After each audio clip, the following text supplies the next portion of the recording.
Our speaker this evening, Leonard Grotenrath, many of you know him, is a retiree from the city of Grand Rapids, where he served in various capacities in the Public Works Department. He's a graduate of the University of Michigan, having earned his bachelor's degree with a double major in political science and history. In 1978, he traveled to Spain, where he had the privilege of studying under Dr. Frederick D. Wilhelmsen, noted Thomist political philosopher and author, and with medieval historian Dr. Glenn Olson. Leonard served for many years as a Grand Rapids Right to Life board member, and later was chosen to serve as vice president of the Right to Life of Michigan Political Action Committee.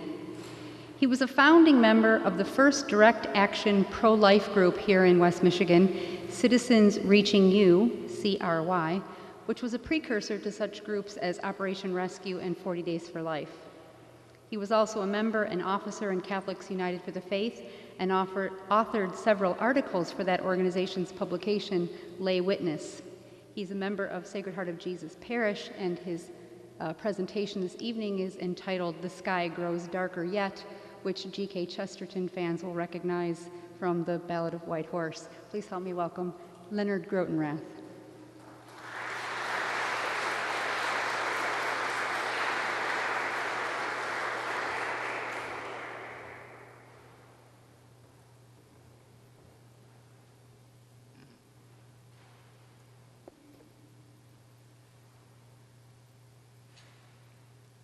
Terribilis as locus iste hic domus est, et podacelli et vocabitur aula Dei. Anyone know where that's from? From the 28th chapter of the book of Genesis. It's a prayer that's used at the consecration of churches. Means, terrible is this place. It is the house of God and the gate of heaven, and it shall be called the court of God.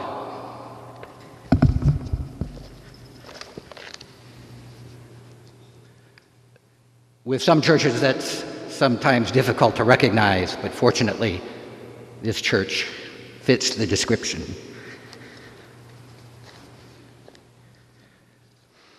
I hesitated to come up after that marvelous introduction. I didn't know who she was talking about, so let us begin. Laudetur Jesus Christus. Praised be Jesus Christ.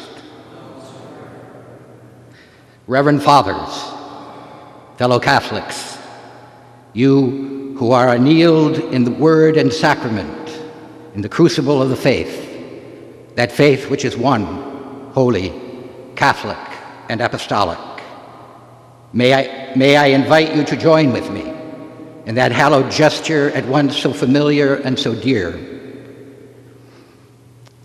whereby we boldly place ourselves beneath the shadow of the cross and pledge our service to the triune God. In nomine Patris et Filii et Spiritus Sancti. Amen. In April of 1982, Britain declared war on Argentina over territorial claims to the Falkland Islands. The British Admiralty, prior to the onset of hostilities, turned to Sir John Hackett, a retired general and famous military strategist, for advice on how best to conduct the war. Sir John's response was succinct: be bold, be bloody, but be quick. My objective this evening is to follow Sir John's excellent advice, or almost so. I can't promise that I will be quick. By disposition, I tend to favor prolixity over brevity, as anyone who has ever called my telephone and listened to my interminable message will surely and sadly attest. Callers have on more than one occasion stated that they had forgotten why they had called by the end of it. True. Mercifully for you, if most inconveniently for me. We mortals are what certain early 20th century German biblical scholars referred to as zeitgebunden, that is to say, time-bound. Hence, I will strive to mitigate my natural inclinations to abide by the temporal constraints our hosts so prudently imposed upon me. A story. In the Middle Ages, copyists, monk copyists who were copying various manuscripts, once they had finished a book, usually appended a personal note at the end of it. This particular one, explicit hoc totum pro Christo da mihi potem. The job is done, I think. For Christ's sake, give me a drink. By the end of my talk, you may be quoting that. Okay.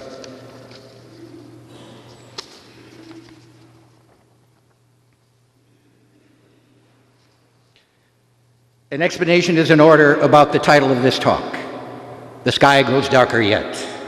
Some few of you will have recognized that the words are taken from Gilbert Keith Chesterton's 1911 epic poem, The Ballad of the White Horse. The ballad recounts the valiant struggles of the Christian king Alfred of Wessex against the pagan Danes, whose eyes were blue and blind, and who in the turbulent years of the 9th century invaded England and threatened the very existence of the nascent Christian culture that had taken root in England following the dissolution of the Roman Imperium. All but defeated and close to despair, King Alfred is granted a visitation by the Virgin Mary. Seeking heaven's assurance that the Christian cause will prevail, he receives instead a cryptic lesson concerning the mystery of providence and the working out of God's will in the crucible of history. Alfred, warrior, scholar, and king, is reminded by the Queen of Heaven that God's ways are not man's ways, that God's purposes are veiled in the temporal order, and that human destiny lies hidden in the inscrutable will of God. Christians are to walk boldly by faith, not by sight, in joy born of hope, always under the shadow of the cross, with its unbearable burden and its bright but future promise. Listen to the Queen's words to the desperate, imploring king.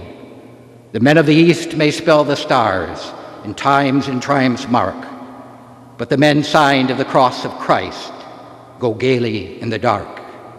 The men of the East may search the scrolls for sure fate and fame, but the men that drink the blood of God go singing to their shame.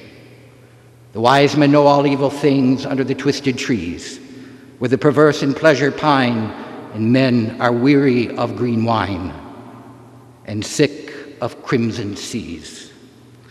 But you and all the kind of Christ are ignorant and brave, and you have wars you hardly win, and souls you hardly save. I tell you, not for your comfort, yea, not for your desire, save that the sky grows darker yet, and the sea rises higher. I've chosen tonight to employ Chesterton's ballad as a literary prism through which we may view our present-day engagement with an increasingly hostile culture, and to draw upon its deep wisdom and Catholic spirit for both insight and inspiration. And naught was left King Alfred but shameful tears of rage in the island, in the river, in the end of all his age. In the island, in the river, he was broken to his knee, and he writ with an iron pen that God had wearied of Wessex men and given their country field and fen to the devils from the sea. Because other presenters in this series are infinitely more qualified than I to address the technical legal issues that swirl around the maelstrom of the HHS mandate and the myriad challenges to its constitutional status and the implications it bears for the already tangled jurisprudence that englobes the question of religious liberty here in America, I'm going to prescind from that discussion and focus rather on more parochial concerns that have to do with how we, as Catholics who happen to be Americans should confront the challenge of a rapidly metastasizing cultural necrosis that is deforming our society before our very eyes.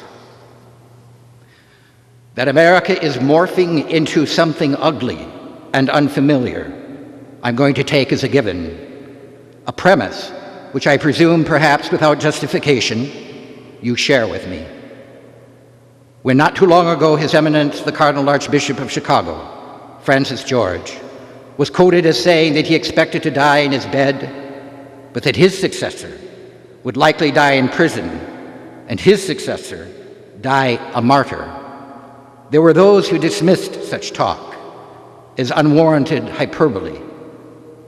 Indeed, histrionic rhetoric of the kind associated with cranks and others on the fringes of polite society who are always warning us that the sky is falling. I, for one, welcome the Cardinal's candor. His eyes may or may not be blue, but they are definitely not blind. No, the sky isn't falling, but it is darkening. And I salute the Cardinal for giving utterance, prophetic utterance, to a truth that we need to hear, to recognize, and to confront with clear-eyed Christian realism and a firm faith and an indefatigable hope. A faith that is muscular, militant, lyrical, and mystical. In short, the faith that comes down to us from the apostles, the fathers, the learned doctors, the faithful confessors, the holy virgins, the blessed martyrs, monks and mystics, Benedict and Dominic, Ignatius, Francis and Clare, John of the Cross and Teresa, Fisher and Moore, Pro and Colby, and the whole cloud of witnesses who shaped the res catholica, the Catholic thing that you and I, by unbought grace, now profess in creed and celebrate in sacred cult, and whose code is the law of liberty and love's sure sign and signature. Now, it so happens that I do not share in the same uncritical view of the American myth of religious freedom that animates so many of my fellow Catholics, some of whom have or will present to you during this series. It is my considered view that in appealing to the American ideal of religious freedom, an ideal that belies the historical record and covers over the philosophically incoherent premises that served as its foundation, Catholics succumb yet again to a false narrative, one that American Catholics have too eagerly and too uncritically embraced, one born of a desire to demonstrate to their fellow citizens who do not share the faith that we Catholics, contrary to the perfervid and perennial enmity of America's anti-Catholics, whose prejudice has been the most deep-seated and long-lasting prejudice in the history of America, to prove to them that we can be good Republicans, good Americans, every bit as committed to the American creed as the most ardent Reformed Protestant or the most smug Enlightenment liberal. So I find myself in the paradoxical position of being someone who views the putative right to religious freedom as mythical, but who nonetheless views the incipient threats to that myth as all too real, all too ominous, all too pregnant with portents that bode ill for the future. Portents that can lead a cardinal to dispense with the faux optimism that says it can't happen here. This is America. And to speak uncomfortable truths in uncertain times. As I wrote this, we were anticipating the latest series of court rulings regarding religious freedom, which the lawyers tell us will impact the public expression of our faith, while leaving intact, at least for the time being, our private religious practices. I want to suggest to you that however those cases are decided, and we now know how they were, whether they reaffirm the myth or strip bare its noble lie, the barometric pressure of our culture's turbulent atmosphere will continue to fall, and we should brace for the coming storm. Praemonitas, praemunitas.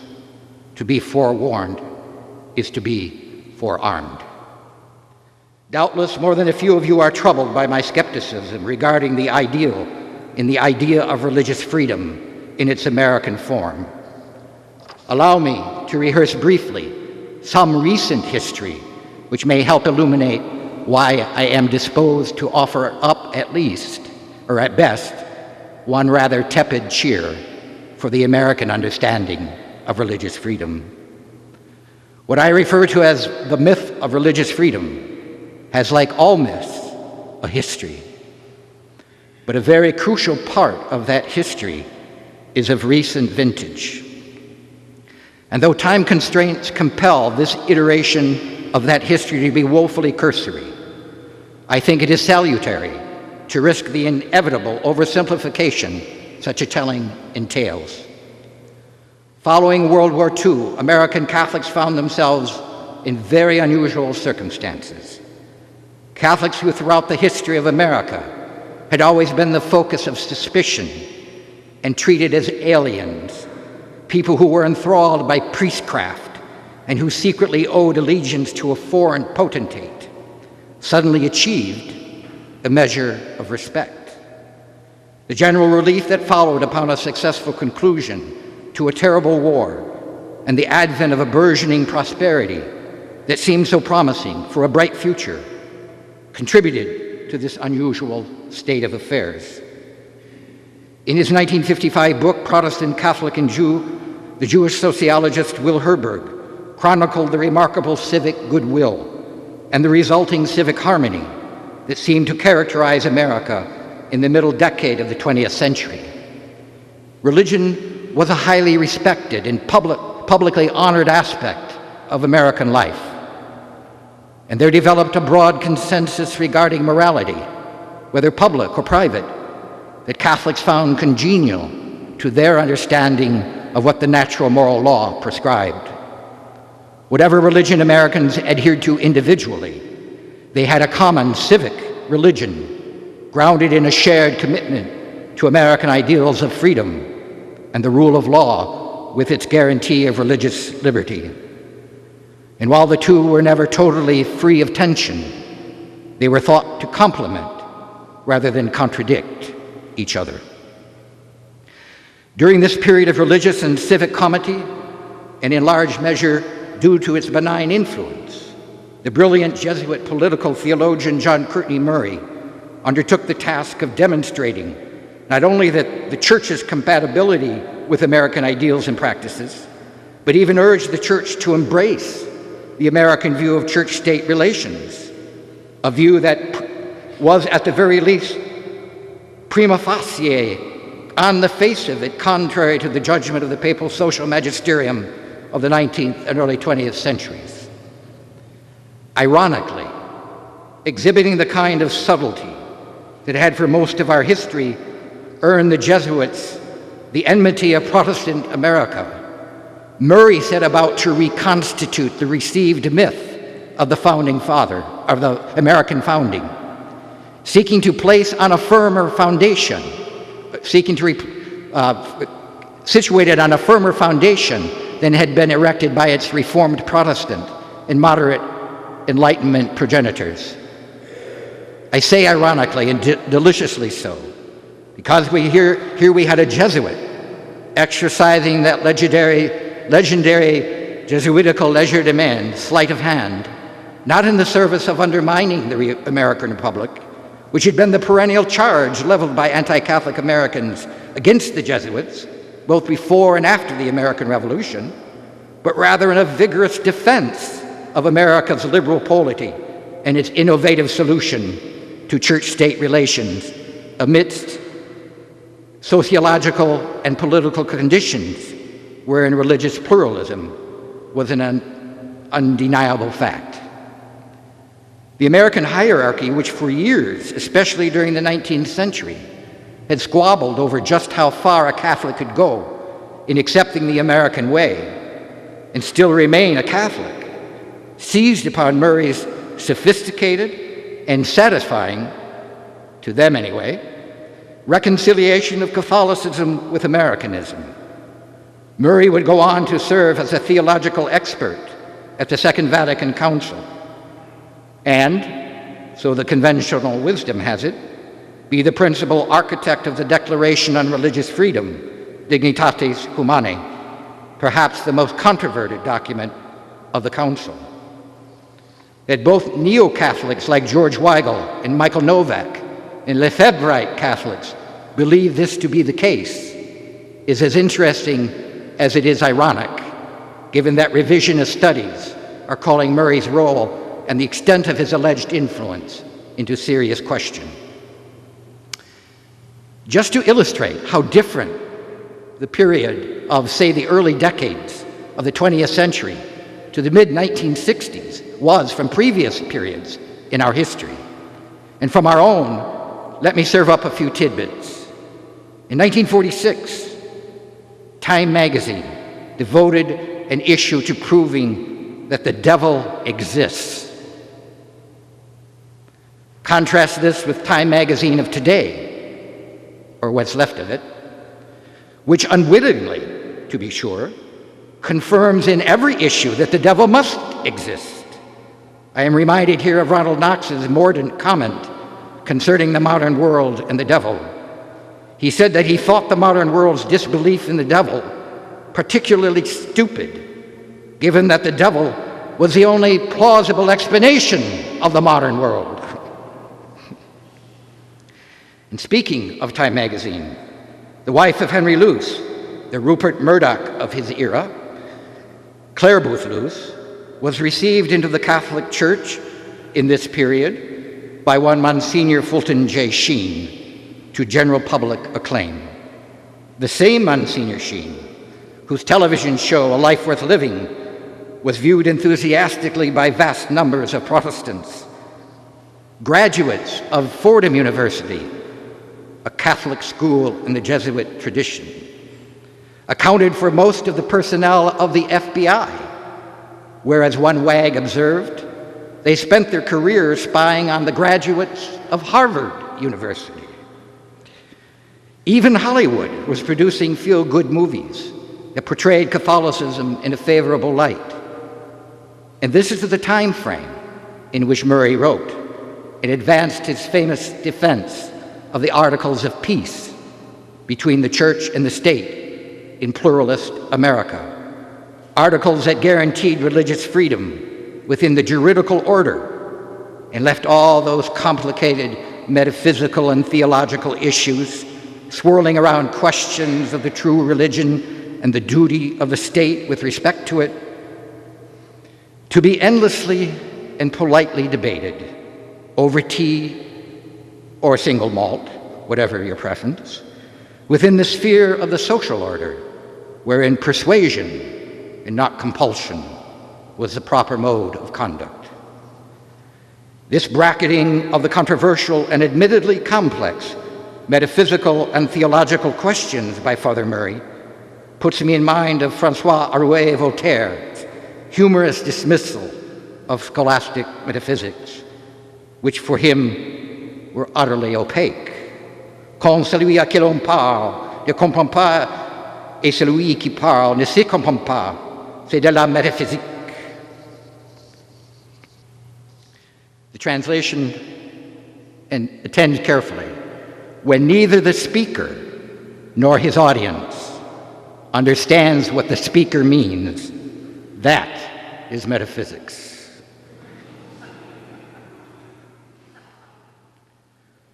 Father Murray was himself a fair metaphysician, as his explication of the metaphysical ground of the natural moral law, which appears in his book, We Hold These Truths, amply demonstrates.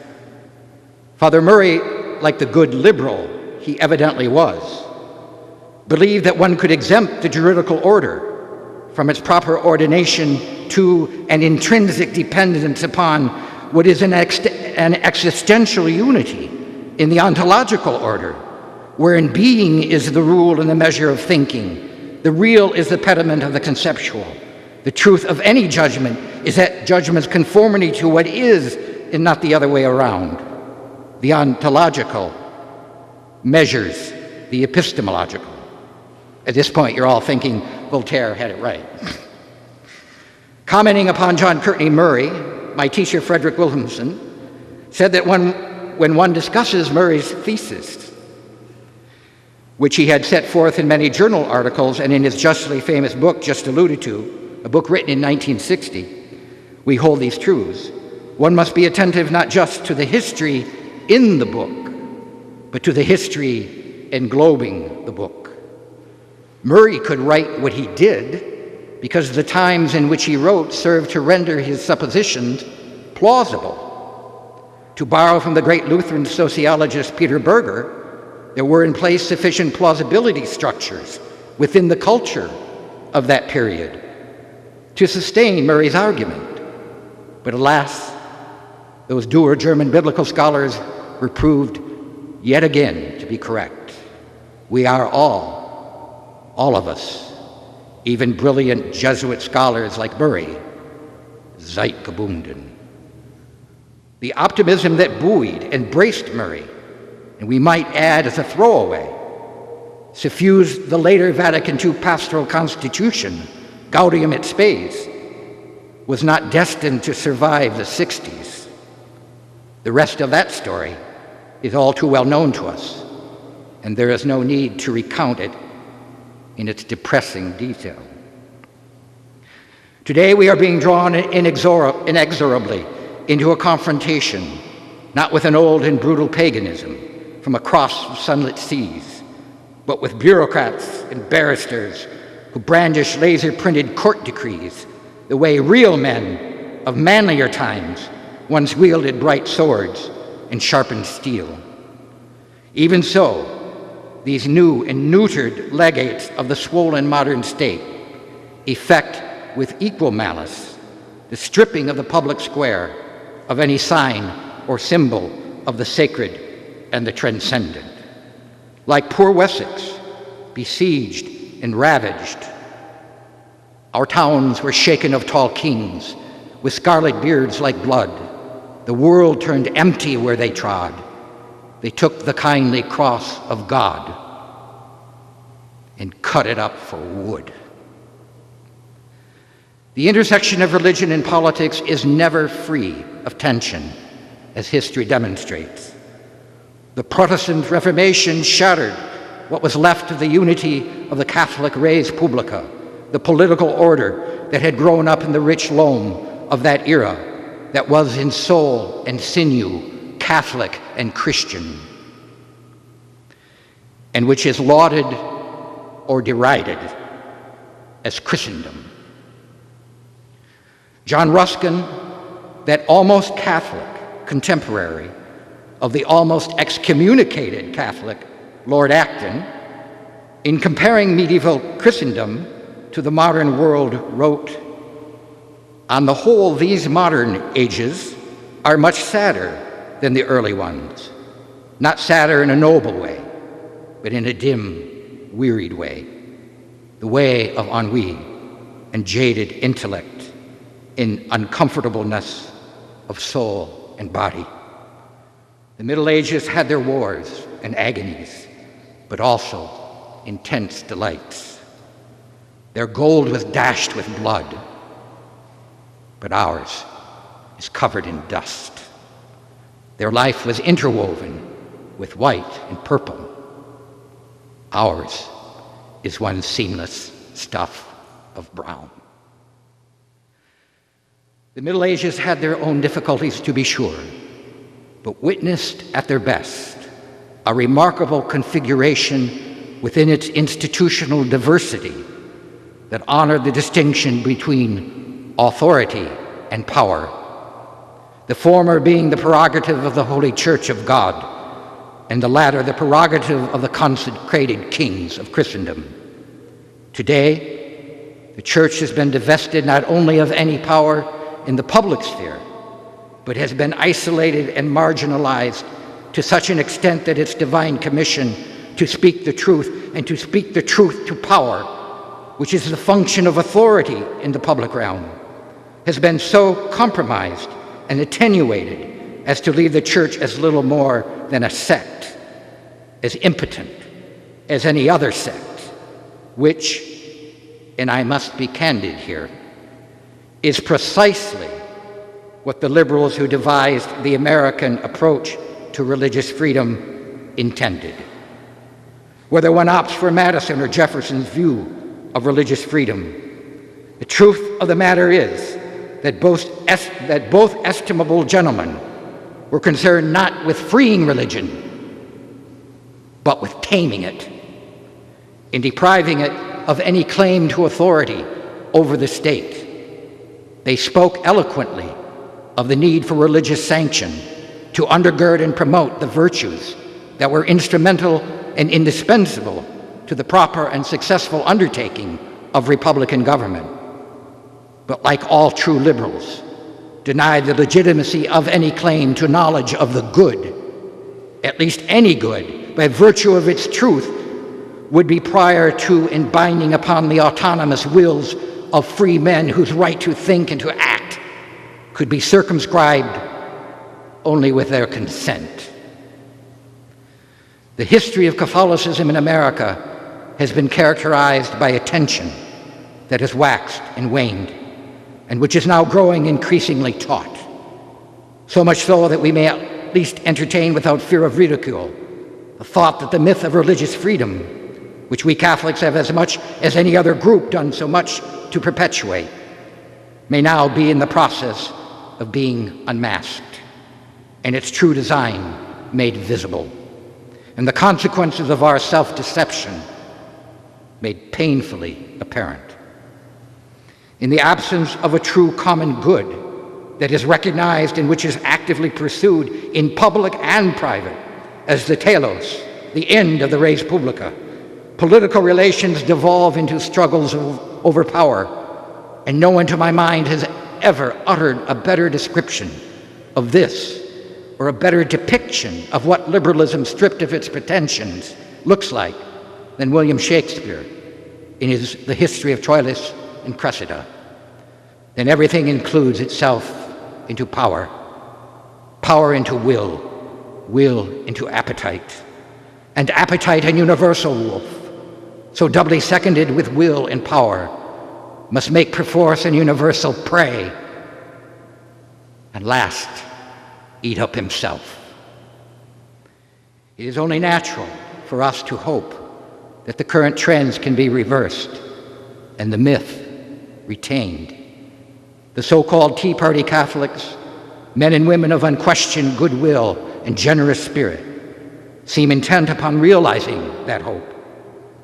And even those of us who have sensed with sadness that old and consoling narrative is not but a noble lie, perhaps we too may be forgiven for keening for a past that the alchemy of imagination and short-term memory render so desirable by comparison with the current development. Like Chesterton's Alfred, we, despite our nescience as to what our future holds and heaven's reticence about that destiny, we cannot help but wonder with longing. Mother of God, the wanderer said, I am but a common king, nor will I ask what saints may ask, to see a secret thing. The gates of heaven are fearful gates, worse than the gates of hell.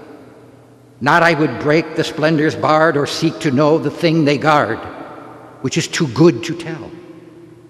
But for this earth most pitiful, this little land I know, if that which is forever is, or if our heart shall break with bliss, seeing the stranger go.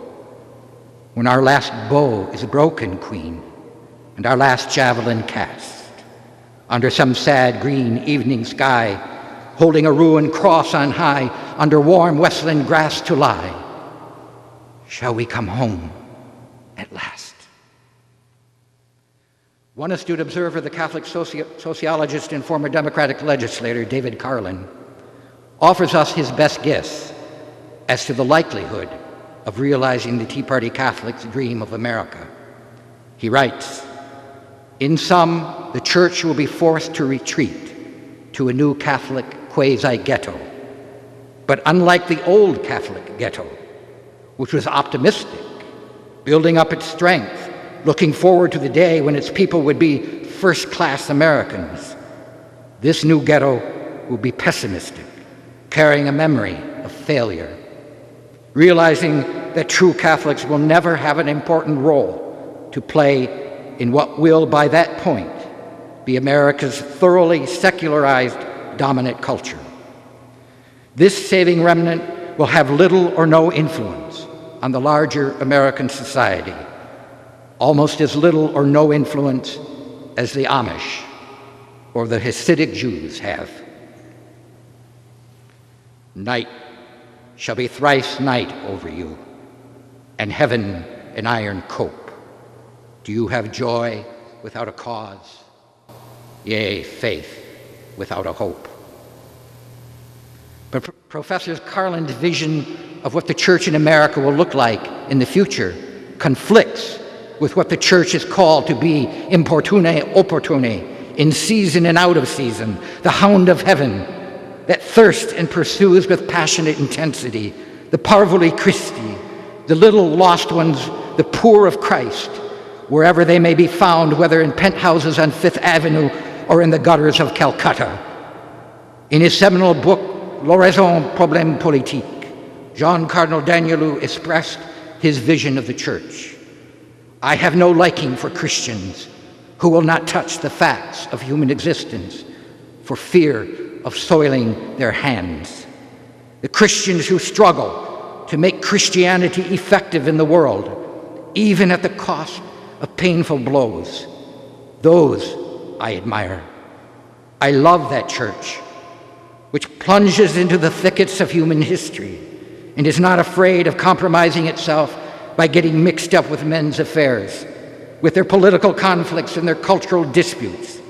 I love that Church because it loves men, and therefore goes out to look for them wherever they are.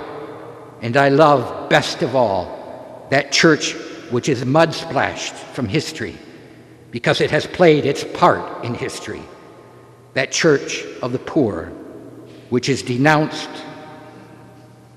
for its weaknesses by Pharisees, whose hands are clean, but who can point to no single person they have saved." Well, do we have faith without a hope? In one of his essays, Hilaire Belloc wrote, there is a city full, as are all cities, of halt and maim, blind and evil, and the rest. But it is the city of God. There are not two such cities on earth. There is one. One thing in this world is different from all others. It has personality and a force. It is recognized, and when recognized, most evidently loved or hated. It is the Catholic Church. Within that household, the human spirit has roof and hearth. Outside it, it is the night. We no longer feel at ease in an America that is unraveling. It doesn't feel like home anymore. I love my country. But as Chesterton quipped, to say that I love my country right or wrong is akin to saying that I love my mother drunk or sober. And our fellow countrymen were not altogether wrong in suggesting that we Catholics have a divided loyalty. What genuine Christian could claim otherwise? The time may be approaching when we are confronted with a difficult choice. It really isn't a new choice, though, if we think about it. When Peter told the Jewish authorities that the church must obey God rather than men, he pretty much emptied the question of any nagging doubt what we must do when put in a position where we must choose between the city of God and the city of man. We know our duty. We know, too, that the love of one's patria, one's country, is both natural and virtuous, but can become a form of idolatry if we allow it to supersede that love which must inform all our earthly loves, lest they become something else, something unworthy of us.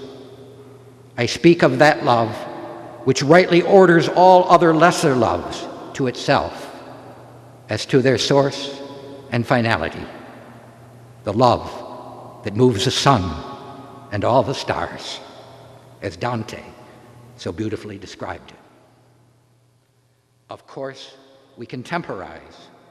We can be like the University of Notre Dame and pretend to honor God and his law while pusillanimously complying with the infamous requirements of the HHS mandate, filing a protest with their compliance.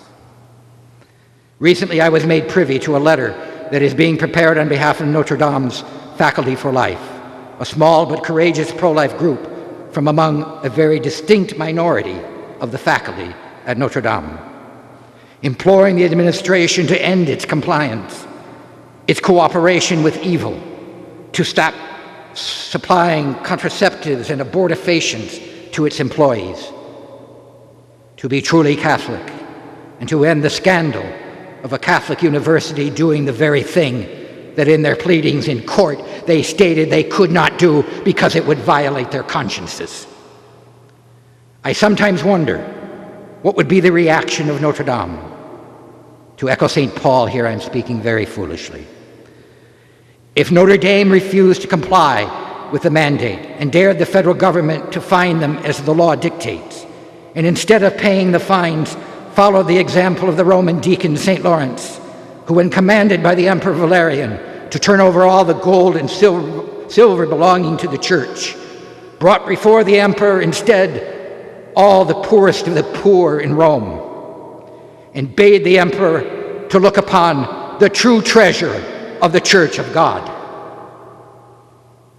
This is how Notre Dame and the bishops and all of us should respond. But of course, I'm not going to hold my breath.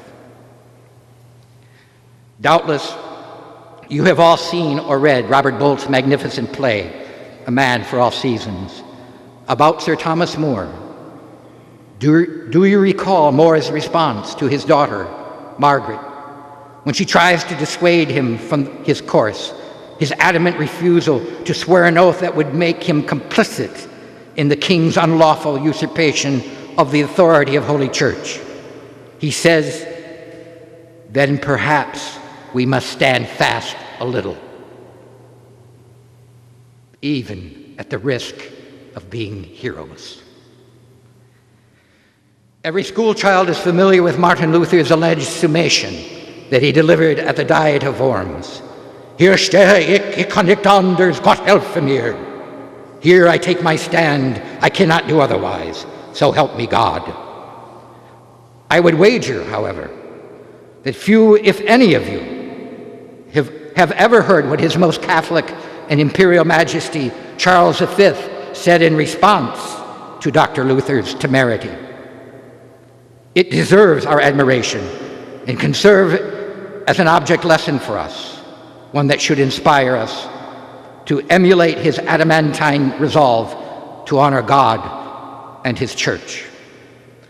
Charles bears witness to his indebtedness to the Communio Traditionis Sacrae and to the Vivax Memoria Corporis, the living memory of that mystical polity that owes its existence to Catholic tradition, of which, in this instance, he is heir and representative, saying, "I am descended from a long line of Christian emperors of this noble German nation, of the Catholic kings of Spain, the archdukes of Austria, the dukes of Burgundy.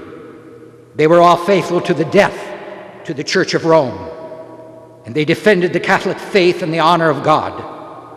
I have resolved to follow in their steps. He goes on to say what this resolve may cost him. I resolve to stake my lands, my friends, my body, my blood, my life, my soul in that cause. We hear much about American exceptionalism today, and there is indeed much to celebrate about our country's unique historical achievements. But there was a reason why the Kairos Foundation and the Catholic scholars associated with it insisted on conducting their courses of studies in Spain, when they could have saved me and my fellow students a great deal of money, and in my particular case, the loss of my employment, by simply holding the classes here in the States. They wanted us to experience, however, what it was like to live in a culture that incarnated the Catholic thing, one in which art and architecture, public law and social mores, the very rhythms of daily life, demonstrated the Catholic faith. They wanted us to taste and touch and smell and see what we could not see by remaining in America, where God is everywhere honored, politely acknowledged, at least back then he was, but is locked away in a closet until Sunday, or when he is permitted to make a brief public appearance as a prop to shore up a politics that otherwise regards him as irrelevant, or worse, dangerous and divisive. We sunder religion from politics and wonder why our politics has become what it is, an insatiable lusting after power that has no higher purpose than feeding the ever-expanding appetites of a sensate culture. The 19th century Spanish historian Menéndez Pelayo, in attempting to capture the apotheosis of his beloved Spain, offers us a glimpse at a historical consciousness very different from our own.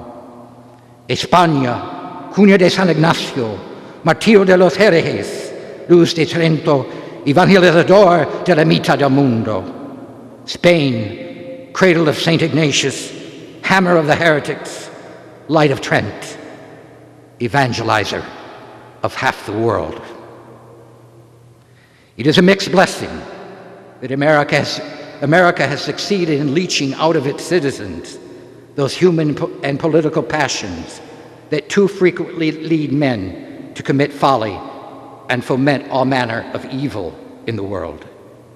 Historically, America has channeled the restless drive that agitates within the human heart of fallen man and which whispers to him of his being's radical contingency by focusing on material pursuits and sensorial happiness.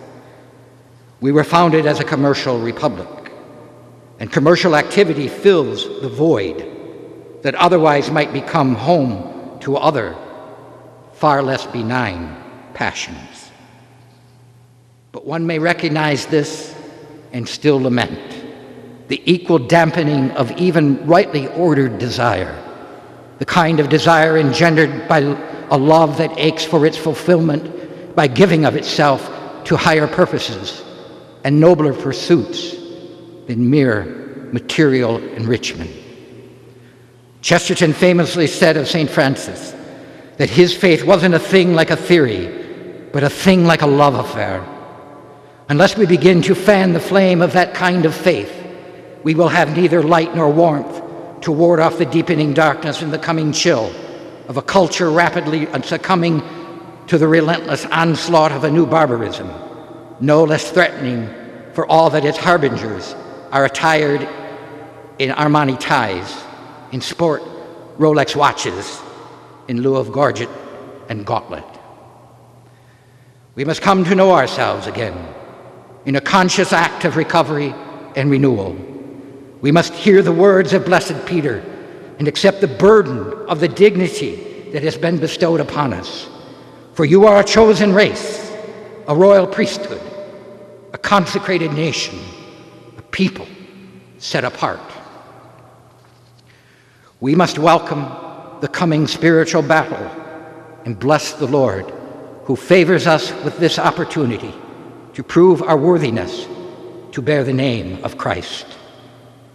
I remember the words of Dr. Williamson spoken to the students who were departing from Spain for their homelands, America, Australia, and others I do not recollect.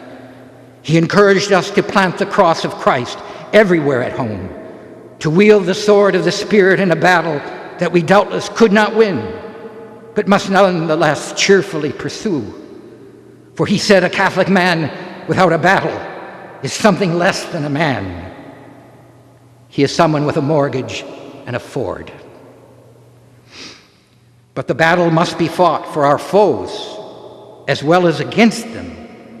And we must fight as fiercely for their souls as we do to defeat them, heedful of that example given us by St. Thomas More, who prayed daily for his enemies, that he and they might be saved souls together in heaven. For this is the manner of Christian men, whether of steel or priestly pen, that their oath endures the end. In baptism and confirmation, we swear fidelity to the Lamb, but we know he is known by other titles equally as revealing, the Lion of Judah and the Lord of hosts. But any battle fought beneath the banners of Christ the King may never be waged with bitterness nor marred with hatred. In the Chanson de Roland of the Middle Ages, we read of noble Count Roland drawing forth his great sword Durandal and crying, "Jesus, my joy." It is not with curses that we enter the fray, but rather with the giant laughter of Christian men and the sure knowledge of why we must fight. In the heat of the climactic battle of Ethandune, Alfred is yet again on the verge of despair, seeing the Christian armies battered and blooded and near defeat. He is distracted suddenly by a great light that draws his attention. He saw Our Lady then, and she was a queen most womanly, but she was a queen of men. Her eyes were sad without an art, and 7 swords were in her heart, but one was in her hand. Out of the mouth of the Mother of God, more than the doors of doom, I call the muster of Wessex men, from grassy hamlet or ditch and den, to break and be broken, God knows when. But I have seen for whom. Out of the mouth of the Mother of God, like a little word come I, for I go gathering Christian men from sunken paving and ford and fen, to die in a battle God knows when, by God, but I know why. And at the last, please God, the giant laughter of Christian men will in the end again win out. So let it be. Amen. Thank you.